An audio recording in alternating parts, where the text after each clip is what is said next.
Thank you, Jason. Thank you. Good afternoon. I call this meeting to order. We have one item in the agenda today.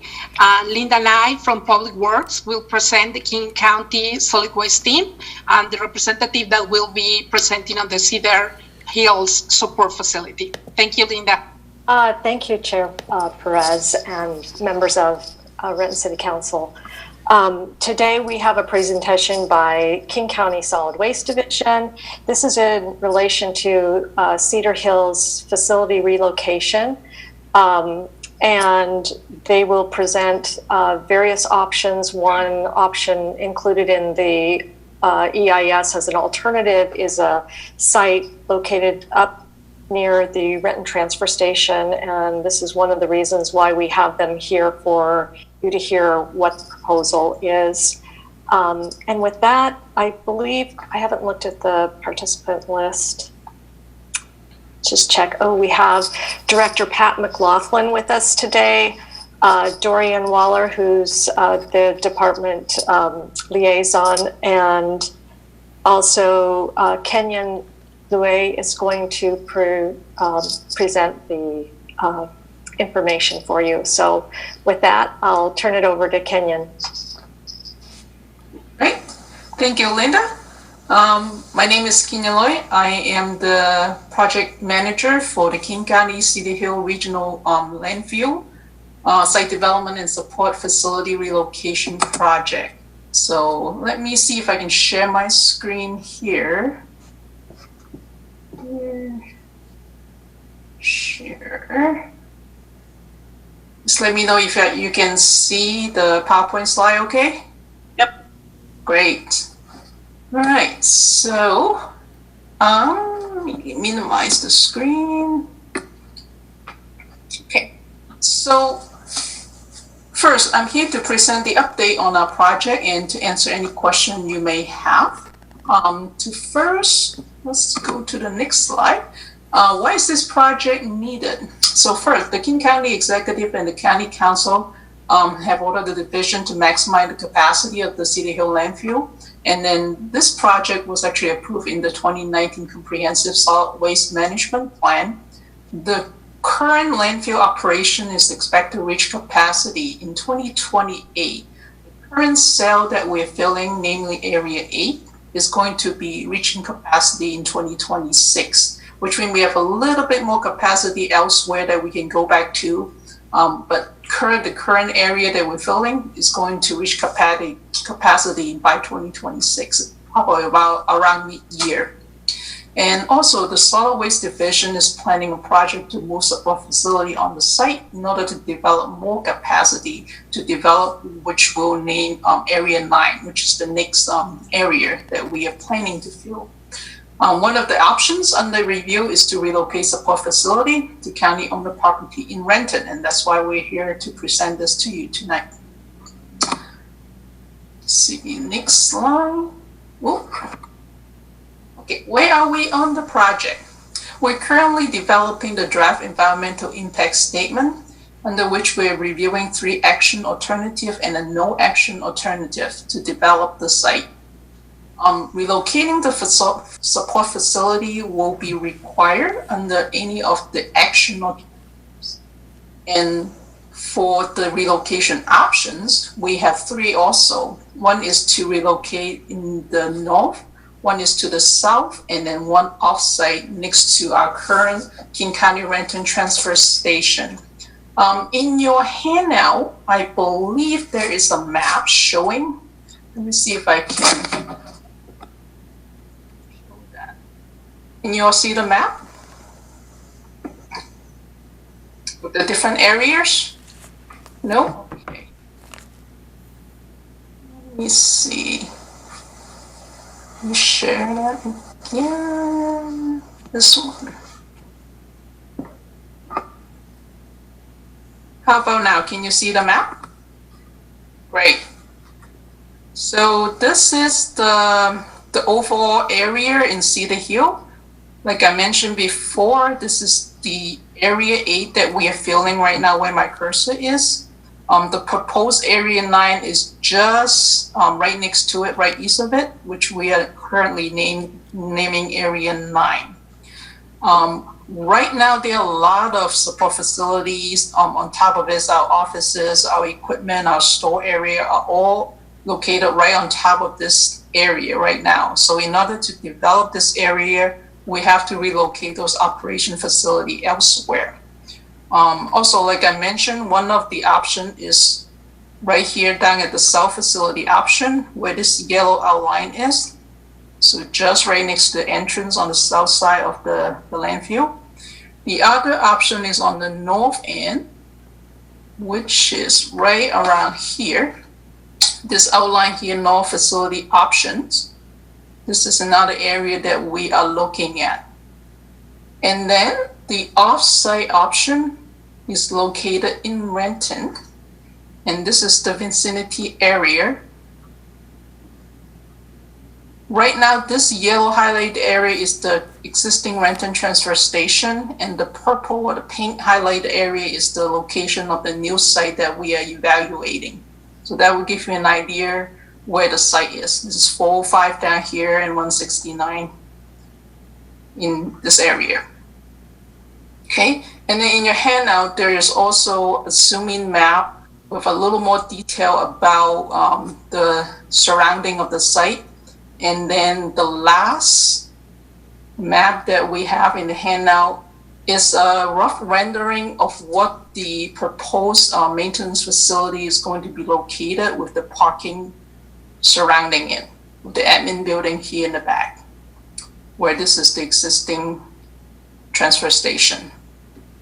So that will give you a little more idea about the site that we are evaluating right now. So let me go back to our slide here. Share. Okay, so again, where we are. With the three options for alternative, the site development alternative, and then the three options for the facility relocation option. And some of you may ask, so what kind of facility are you thinking about relocating? So here's a list of some of the equipment in the store that we are thinking about relocating, whether on-site or off-site. So including maintenance facility shops, the employee office space, any lab space, any tractor or trailer and employee parking. The facility that will be remaining on site because we need them there, it includes the scale house. Obviously, when people bring in the refuge in, we need to have a scale house right there to weigh them. The truck wash, we want to keep our trucks clean, so we need to wash them before they leave site. And then some office and break room that to support the staff that have to remain on site. We also have a what we call a catch shed. That is the heavy maintenance equipment, like the compactor that we have on site to compact the refuge. We need to maintain that piece of equipment on site. And this is the catch shed is the location where we store them overnight. And any related maintenance that we need to do for those heavy equipments. So those will be remaining on site. There won't be any garbage that we will be holding back and forth between this support facility, whether it's on site or well, if it's on site, is right on site. But if it's off site, there's no plan to transfer any garbage that we collect to that site. That site will only be used for this particular maintenance shop, employee parking, truck trailer parking, and lab space only. Okay. And here is a schedule that we sketch out. Kind of give everyone an idea where we are at and where we're heading in the next few years. Right now, we are right here. July 20, we started the environmental impact statement scoping process in July of last year. We are planning to publish the draft EIS by end of August, the summer of this year. Also, by the end of 2020, which is this year, we're planning to issue the final EIS. So we will have open houses, public comment period right after the draft. We will look at the comment and then address them, and then planning to publish the final by the end of this year. After that, we can start the design the permitting and the construction for wherever we pick our preferred alternative, whether it be on-site or off-site. And by the summer of 2023 is when we are planning to relocate our staff to our new facility. And then we can prepare the site for the Area 9 development if we choose to pick that alternative in our draft, in our EIS process. Down here, there's a permitting phase in it. We do anticipate if we are going to relocate the facility on site, that we might need to put the facility or some of that within the existing buffer. If we do that, we'll have to request a special use permit. So if we go back to the map, let's see. Apologize for this going back and forth. But here, so going back to the vicinity here, you can see right now the current buffer is 1,000 feet, right? Which is this heavy dashed line right here. So if we are going to relocate on site, pretty much the entire self-facility relocation option is within the 1,000 foot buffer, but we plan to keep it away at least 500 feet from our existing border too. Similarly, on the north end, a good portion of that will be located within the buffer, but we plan to keep it away from the 500 foot zone. Okay. And on top of all this, if we go back to the schedule,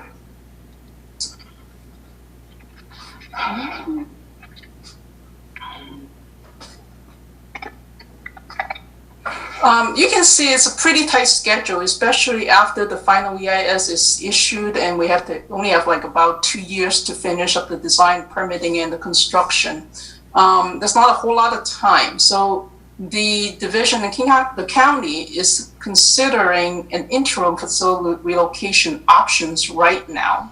What that means is we might relocate some of our staff to an off-site interim facility until we have a decision on the permanent facility location. Then we can take the time to design it to the standard that we needed to. And then that will also allow us enough time to start the construction of Area 9 if we choose to do that. So that will alleviate some of the risks that we have in the schedule in terms of schedule. We have not picked out a location for the interim facility yet. We are evaluating several sites. They are all within King County, but they range anywhere from Kent to Algona. None of that is in Renton. But I just want to mention that if that is going to be the option that we choose, we will definitely keep you updated on our plan on that. Let's see. So with that, I would like to open it up for any question or answer, and I'll be happy to answer them. So Thank you very much. I'm gonna jump and ask the first question. Sure. If that is okay. Very, very respectfully, and I don't know if you are aware, but Renton have been presented several times the complaints of our residents because specifically the Cedar Hill facility has impacted negative the quality of our residents for decades. So we are very, very disappointed that when we have asked police to consider to remove that facility out of where it is, or B, to help us mitigate the impacts that this facility is creating for our community, we have not had any responses. But the thing that right now for me is very upsetting is to find out that beyond that, now you're looking for a location in the Highlands in Renton. I don't know if you're aware that specifically that area is is where one of the largest minorities, immigrants, and Spanish-speaking population live. And right now that we are talking specifically of systematic racism, this is what it means. It's not to give communities a chance by putting always in the backyard the things that we don't want in other communities.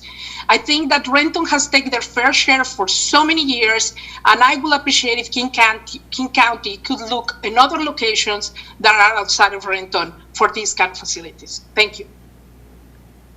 Anyone else? I don't see any hands raised.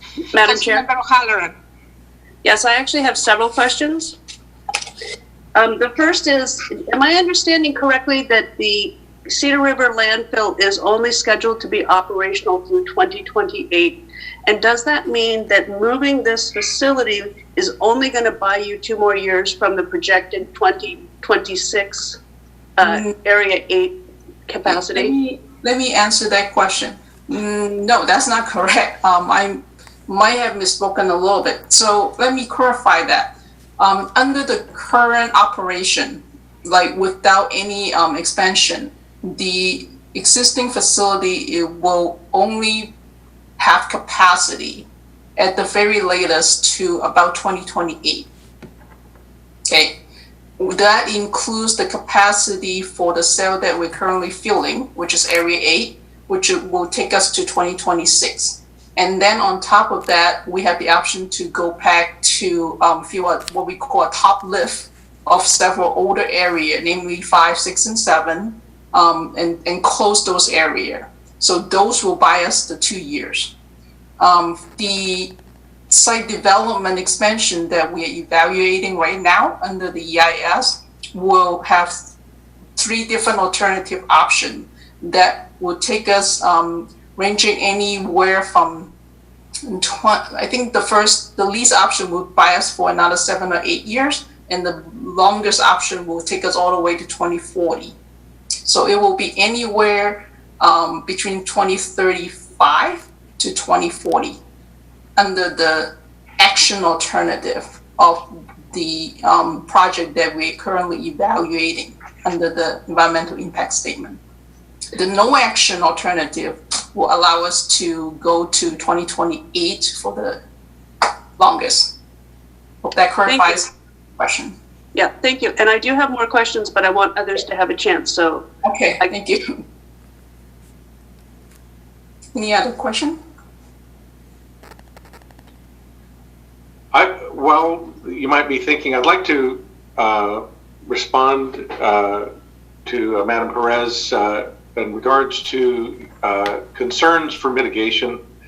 I'm fully interested in engaging in any dialogue that the city wants to have around the need to mitigate the impacts of our operation on your city.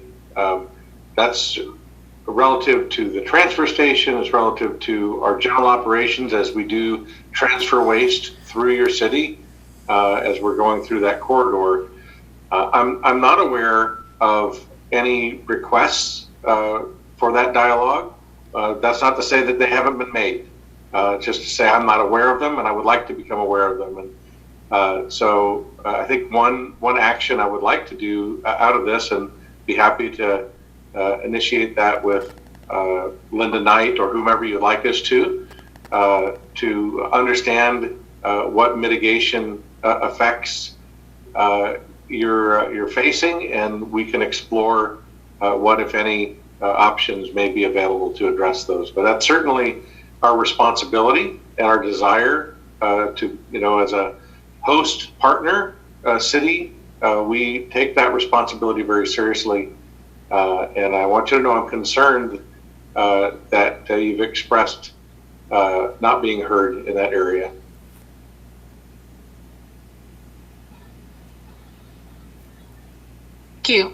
Thank you. I appreciate the effort. But specifically last year, there were several public forums with the King County Council members, with a vast majority of our community approach the council members to let them know about garbage that has been dropping around their houses by the eagles, and you're familiar with that, and especially the smell. The smell is something that has been coming every year, every season, all the time.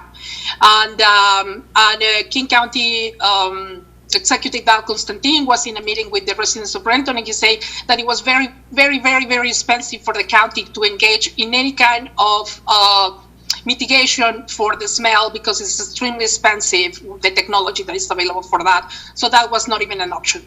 And since then, again, it's the reports, they keep reporting, the residents keep reporting directly to us and also to King County directly. So, and we did have this conversation last year that you guys came and explained to us that we were hoping that this was going to end this year, and you guys told us no, it's not. We have more space. We don't have where to move this. And during that meeting, we accepted that condition.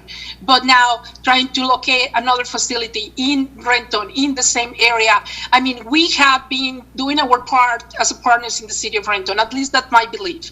And every single time that we have been in the table, any possible mitigation to address the issues of our residents have not been, even if they have been listened, nothing has changed.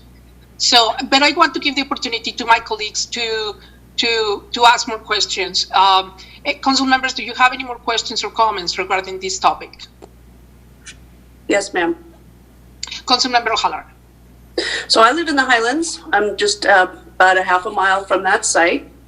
And I cannot tell you the existing impact of having the 18-wheelers literally trying to climb up a half a mile, 500-foot elevation gain on the way up the hill on the 3rd, 4th corridor.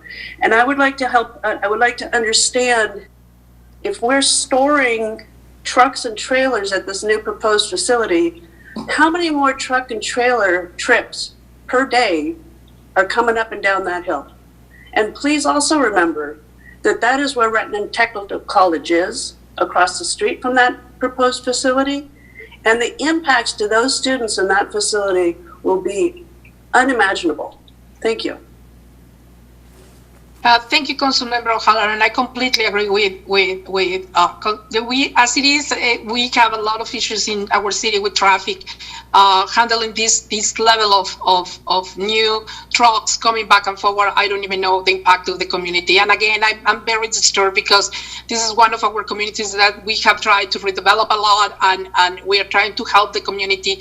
Vast majority of minorities living in that area. So I would like you guys to bring this back to the table and bring these concerns and do an impact study with your diverse and equity group and check your equity lens. This is again about being fair and justice and not punish communities that are trying to thrive. And again, I want to ask my colleagues, because I don't want to take the microphone on this. So anybody has any more comments or questions on this matter? Hear none. Councilmember O'Halloran. Sorry again. Yeah. What types of vehicles are proposed to be maintained at this facility?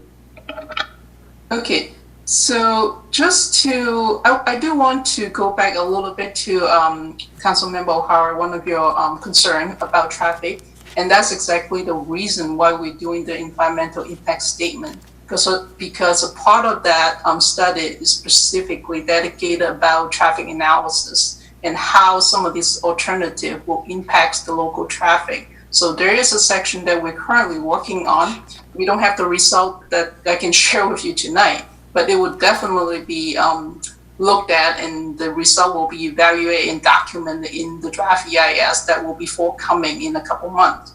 So I would urge you to take a look at that, and please send us any comments that you might have about, we will have the existing level of service, what is the anticipated level of service impact under different alternatives. So please take a look at that section, and it should answer a lot of your question. And if you have any comment or question on what we have presented at that time, I'll be more than happy to take those and answer them. And then follow up to your next question. Could you please reiterate that for me so I can fully understand and answer them again? Yes, thank you. So I understand that the heavy equipment repair will stay at the current location. And so I'm wondering what types of vehicle repair will be completed at this new proposed location. And I would be very interested to know what is the current number of trucks and trailers that are being stored at the current location. Okay, I can answer that question. Currently, we have up to about 55 trucks and trailers that in our fleet that we are using. The maintenance facility will be used mainly to service those equipment. On top of that, we have pickup trucks and other small vehicles and equipment that we use to support the landfill facility. So those will also be maintained, like changing oil, changing tire, changing battery, things like that will be done at the facility. Like I mentioned before, all the heavy equipment like the compactor, the rollers, those will remain at the City Hill landfill site and be maintained in that location. Does that answer your question? Yes, thank you. Thank you. Councilmember Benedetti and then Councilmember McCurry. Thank you very much. So looking at the site development and facilities relocation schedule, it looks like the one opportunity that we have for public review and comment of the draft EIS is scheduled for this summer. I'm asking how that is possible, given that we are not able to have public assembly or an opportunity for any kind of meaningful dialogue in our communities around this. And speaking to the equity lens at which Councilmember Perez requested, some feedback there, I really question whether there will be an opportunity for our communities to engage in a meaningful public process if the only opportunity is for them to do that online. Thank you. Okay, I can answer that. And thank you for raising that question. It's a very important question. There are two-part approach that we are planning to engage the Renton community. The first one is we have been drafting a community mailer that we are planning to send out to the community surrounding the potential site that we are evaluating. We've been working with Renton staff to get their comments on the information that are presented in the mailers. And also, we also asked them what is the boundary of the area that we should send the mailer to, and then solicit comments back. So we have a draft mailer in a final draft form that we are going to translate into 3 different languages, including Spanish, Vietnamese, and Chinese, that we're planning to send out to the Renton community boundary. That will be sent out, hopefully, if the translation is done in the next week or 2, by the end of this month or early next month at the latest. Okay, that is one that in the mailer, it will include additional information, linked to our website, and the way to send us any additional comments that people may have through either email or if they don't have email and want to write to us, there's an address there that you can send in any written comments to. And my phone number is going to be up there too. They can call me and talk to me if they want. So that's one approach. The second approach is right after the draft EIS is published, we have an official comment period, 45 days. We are planning also to do online open houses. Because of the situation we're in where we cannot have any physical open house, like Councilman, you mentioned, we have been exploring option about online open houses that some of our colleagues are actually already doing. I personally actually reach out to DOE, Department of Ecology, to see if they have any suggestions and to see what other government agencies are doing under the same situation. So that is something we're exploring, and we definitely will be planning to do an open house, probably in an online format. So people can go out to the site and take a look at the information, comment period. There's a comment box where they can put in their comment. It was submit straight to our team. We'll collect all the comments and evaluate them. So hope that answers your question. If not, I'll be happy to answer additional question regarding that outreach effort that we are conducting. Thank you. Before I get to Councilman McKervin, just to be aware that especially communities who English is their second language, it's sometimes it's very challenging for them to engage these days with the new technology. So please be aware of that. Councilmember McKervin. Yes. So my question is in regards to the long term, and maybe we don't have an answer for this yet, but if this site is redeveloped, do we know the plans for once Section 9 is fully built out and we do away with Cedar Hills and we're on to whatever the new solution is, whether it's shipping away via rail or waste energy, what would be the future of this site if selected beyond that? Would it continue to be a service site? So if the preferred alternative is to go off-site, this site, after the landfill is closed, may be using for any other transfer station equipment services type.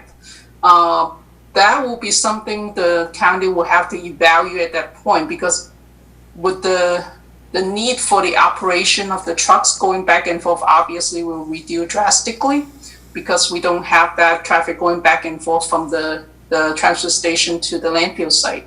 But then there's the bigger question, well, how are we going to handle garbage collection and disposal at that point? So depending on that answer, and Pat, if you want to chime in, feel free. But depending on the answer to that later question is, what are we going to do after Cedar Hill is filled? I think what we're going to do with the site will relate closely to the decision of what that means, whether we go to some other methods of treating and disposing garbage, or we ship it out somewhere. So that's left to be seen. So Pat, if you want to chime in, feel free. Well said, Kenyon. This is a facility that is primarily supporting a transfer operation. It happens to be located at a landfill. For what it's worth, it's where I think it is well suited to remain. It's what I consider a preferred alternative location of all the locations we're looking at. But it is a transfer-related facility, and as Kenyon mentioned, depending on what we ultimately do in a long-term disposal activities, we'll still need to transfer this waste somewhere. It could be to a rail yard, it could be to a waste-to-energy facility, and this facility would presumably continue to support that function. Thank you. Councilmember Van. Yes, thank you, Council President. Yeah, I have three questions, but Councilman Herman already took one of it. I appreciate the presentation information. Thank you, Pat and Kian, for presenting. I do have a question. This is pretty elementary, just to kind of catch up to speed. My understanding, it was rolled on last July, and there's conversation that was before I was even on board. But my question is, what are other sites have you looked at as far as being a transfer location that during this time period or during that time period? And then my second question is, as far as the interim site, because you said that you have to relocate staff and to prepare for this potentially once the EIS is final and is given that it will go through and so forth, right? The time period is short. So what is the interim site timeline, if you have any? And then I'll ask follow-up questions. Okay. Thank you. Okay. I'll answer the first question first. Actually, that was also before my time. I only come on the project in October of last year. But from what I understand from the reports that I've read, they have looked at one other site which is located in Maple Valley. That site was not selected because of the location, because it's further away. The Renton site is more centralized compared to that site. When we talk about transfer between transfer station, we have transfer station all over the county, anywhere from the north, south, and Vashon Island. So Renton's is a more centralized location. The second reason for that is the site, the space on that. And it's the Renton site is just more desirable. That is, we own that land already, versus the Maple Valley one we have to purchase. So that is the second reason for that. To answer your second question about the interim facility, right now, like I said, we are still evaluating our option, and the option varies from Cairns to Algona, and we don't have a particular preferred site picked out yet or negotiated lease yet. The timing of that is depending on when we picked out a site and when the lease can be negotiated, and they have to run through our council. They have to approve the lease because it's a purchase. We are hoping that we can have a decision and a plan to move in by next year. Okay. Depending on the lease term, we plan to stay there. If that wind up to be the option that we select, we could be there for 5-7 years or even longer. Again, the lease term and the detail of it have not been finalized yet. And again, we'll hope to have more answer and more definite information about that in the coming month, and we'll be more than happy to share that with the council and the city at that time when we have a more definite answer. So hope that answered your question. If not, I'll be happy to answer more. Councilmember Van, do you have more questions? Yeah, I guess as a follow-up then, we were talking about the interim site would be from Kent to Algona. So if we're looking at, I guess just for setup purposes, I guess for staffing is different than actually transferring the item, but have those cities been, have you thought of those cities as part of the discussion from July as being a transfer site at all, or is it just as far as interim site? Just as far as interim site, because we started the interim site effort up in about February of this year. That's when we realized the risk in the schedule, and we say, well, we better mitigate that risk. And one of the options is to pick an interim site, and we've been working diligently trying to select the site. And we focus on sites that are rental property. We're not planning to purchase anything for this interim site. So we're focusing on what is available in the rental market. And our brokers and our facility management division have been hard at work and looking at all the options. And that's where we are at right now. We didn't find any rental site suitable for our needs in Renton, so there's none of that option there right now. And the site that we're looking at, the various different sites that we're looking at varies from Cairns all the way to Algona, Auburn, and it's various different places that we're looking at right now. But they first have to be rental place. We're not looking to buy, we're just renting. And then obviously they have to meet our needs, have enough parking, have enough office space, ingress, egress, etc. Thank you. Well, thank you. Anybody else has questions or comments? I want to appreciate both of you being here today, and Pat specifically, I really want to thank you for trying to be a good partner and helping us to mitigate all these issues. I know that that even though the Cedar Hill facility is not in Renton, it's next door, and especially the Renton East Side and all the way to Kennydale, the community has been extremely impacted for the last 10 years. We have tried to bring solutions to the table, and obviously King County Regan Dunn is very supportive, but he is one voice on the table, and this is very regional. And as I told you, the executive even did have a meeting and expressed his concern and listened to these concerns, but he said that was not feasible to bring any of the solutions that today we have at hand. The other thing that I would like to suggest, if you guys can get in contact with the Renton Technical College, because they are working on expanding their campus in that area, and I don't know how much it's going to affect them, to having trucks back and forward where they are having classes or things like that. And obviously, traffic and transportation is going to be severely impacted if you choose that location as well. Thank you. Thank you very much. We will indeed make sure that we do special outreach to the Renton Technical College. We've tried to be a supporter of theirs over the years and recognize the value that they bring to the community, not just Renton and beyond. I would also like to work with Mr.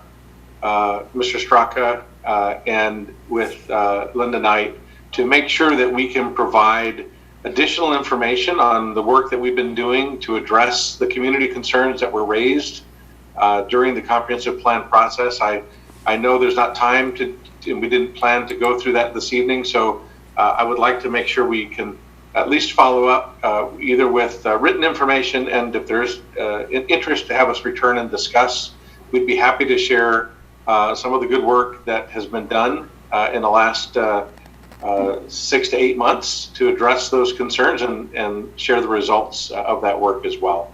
And certainly, if there remains other areas of mitigation concerns from your fine city, we want to continue to try and address those. But we do appreciate the invitation to be here tonight, and this open dialogue is very valuable to us because we know that you represent your community in a very passionate and appropriate way, and this is how we ultimately make these decisions in the best interest of the communities that we're serving. So thank you for your honesty and straightforwardness in this process and the opportunity for us to respond.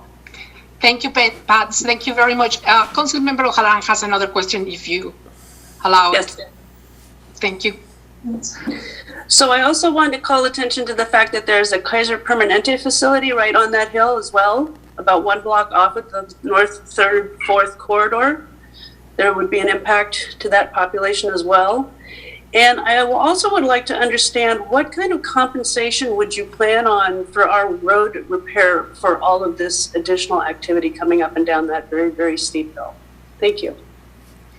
Yeah, there's a provision in your interlocal agreements that clarified that that's a responsibility as you know, you're a host city, and we're so thankful for that that we've been able to serve your community in the way that we have. But we do recognize that as a result of operating our facility in your city, it does cause impacts, and there's a obligation that is memorialized in our interlocal agreement that allows us to sit down and understand and even provide a mechanism for financial or other relief in that regard. And we are happy to sit down and have that very dialogue. Okay. Thank you very much again. Thank you. And with that, council members, this meeting is adjourned. Thank you. Thank you.